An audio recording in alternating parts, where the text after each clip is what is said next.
Hello, everybody. In the midst of all this trading deadline talk, the Giants seem to do pretty well.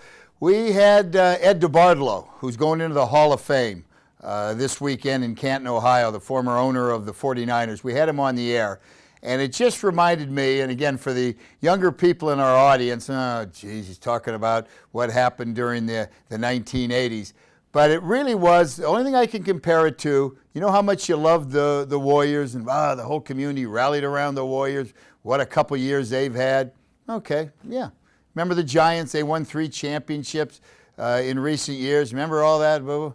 I won't say you double it, but I'll say there's a considerable gap between the excitement in the Bay Area with the 49ers, what they did during the 1980s with Bill Walsh and Ed DeBartolo winning 3 championships in that era, and then backing it up in 1990 with another one, to what we felt here with the Warriors and what we felt with the Giants winning their titles. In other words, 49ers to this day still is the most exciting, the most talked about, the most embraced franchise in my 32 years of working in this market and growing up here in San Jose.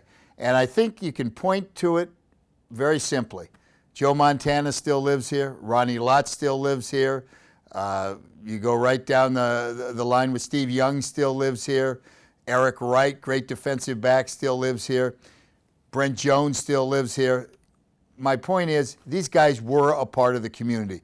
A lot of the baseball players, hey, boom, season, then they go back, a lot of them to Arizona and Florida where there's no taxes, right? The Warriors, starting to see a little bit of that now with Steph Curry, has put an anchor here and is kind of a Bay Area resident. But that, to me, is what made them so great, besides the obvious, say, one. These were guys who became part of the community. And maybe it's a different time. You don't see that now because of all the social media. If a guy goes to the grocery store, you may take a picture of him and put up a thing. Yeah, he was on aisle 4 looking at some lady who was on aisle 3. You know what I mean? People tend to make the athletes a little more reclusive. But back in those days, hey, they didn't mind shaking hands. They didn't mind going out. They didn't mind being a part of the community.